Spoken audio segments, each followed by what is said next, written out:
আমি তো 70-এর কাছাকাছি দেবো, 70 প্লাস। না, বাকি 30 আমি বলছি কারণ আমি একটু প্র্যাগমেটিক। আমি নিজের ড্রাম কিন্তু খুব কমই বাজাই। আমার ভাস্তা ভাস্তারাও যেন বলছে, চাচু আপনার আমরা প্রাউড, আপনি ড্রাম বাজান না কেন? আমি তো বাধ্য হয়ে রাখো তো। আমি সাধারণত একটু যে অনেকগুলো করার ইচ্ছা ছিল, সেগুলো আমরা করতে পারি নাই, আমাদের কাছে এক্সপেকটেশন। সেকেন্ড, যেগুলো করেছি একেবারে শেষ করে দিয়ে দিতে পারি নাই। অতএব ডেফিনেটলি 100 মার্ক কেন দেবো আমাকে? 70-80 হলে আমি মনে করি যে উই হ্যাভ স্টার্টেড। এবং কালকে আমি পিআর সেমিনারও বলেছি আমরা শুরু করে দিলাম, এবং যেগুলো আমরা শুরু করেছি স্বার্থের জন্য, আমাদের কোনো এজেন্ডা ছিল না। এবং আমি পলিটিক্যাল স্পেয়ারে বলছি আপনারা সহজে কিন্তু এগুলো এড়াতে পারবেন না। ইটালিয়ানো মেলামাইনের নজর কাড়া ডিজাইন, যার প্রশংসা করবে সবাই। Italiano melamine. সরকারের অর্থনৈতিক খাতে চ্যালেঞ্জটা কি মনে করুন?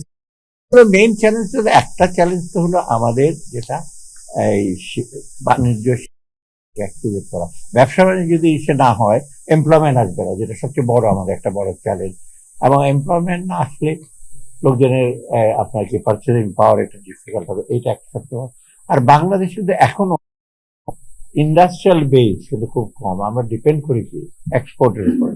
কিন্তু বাংলাদেশ সিঙ্গাপুর হয়ে যেতে পারবে না। আমাদের নিজস্ব ইন্ডাস্ট্রিয়াল বেস, স্মল মিডিয়াম, এটা একটা বড় বিষয়। সেকেন্ড হলো ইনফ্লেশন এখনো আছে। তো ইনফ্লেশনটা খালি মনিটারি পলিসি দিয়ে হবে না, ইনফ্লেশন একটা বহু মাত্রিক চেষ্টা করেছি। থার্ড হলো ব্যাংকিং সেক্টর, আমরা রিঅর্গানাইজ সমস্যা এত বেশি, এত মানে কঠিন কিছু কিছু পদক্ষেপ নিতে হবে। এখন যেটা করেছে গভর্নর প্রেসওয়ার্ডি, এখনো ক্রেডিট সাপ্লাই কম, কনফিডেন্সটা কিছুটা আসছে, ওটা একটা বড় ক্যাপিটাল মার্কেট। আমি চেষ্টা করেছি, একটা বেশি ব্যস্ত ছিলাম আমরা যে রেগুলেশনটা এসে ক্যাপিটাল মার্কেট যাচ্ছে, তারা জানেন যে আপনাদের হাইকোর্টে বহু কেস আছে, কিছু করতে গেলে হাইকোর্টে অনেকগুলো।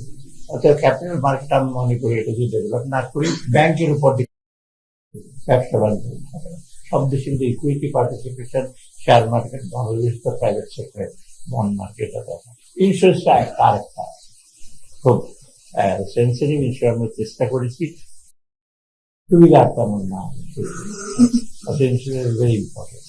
আর বাকিগুলো জ্বালানি একটা সবচেয়ে বড় চ্যালেঞ্জ আমাদের। এটা আমরা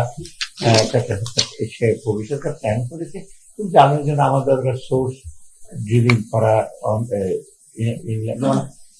আজকে একটা আমরা আরেকটা জমি করে দেখেন অফশোর ড্রিলিং, অন্যান্য বিশেষ করে আপনাদের সোলার এনার্জি আমাদের কিন্তু খুব বেশি ডেভেলপ করতে পারে।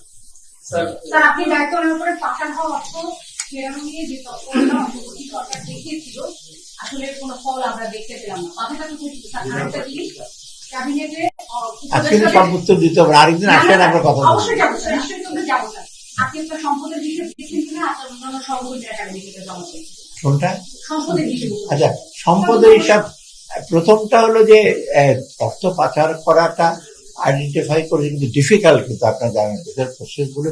আমি এসেই অর্থ পাচার ফার্স্ট মিটিংটা হলো, যেটা 5 বছর পরে মিটিংটা হলো, আপনি জানেন কিনা, মিটিং কিন্তু হয় নাই, তারপর আমরা সাব কমিটি করে দিলাম।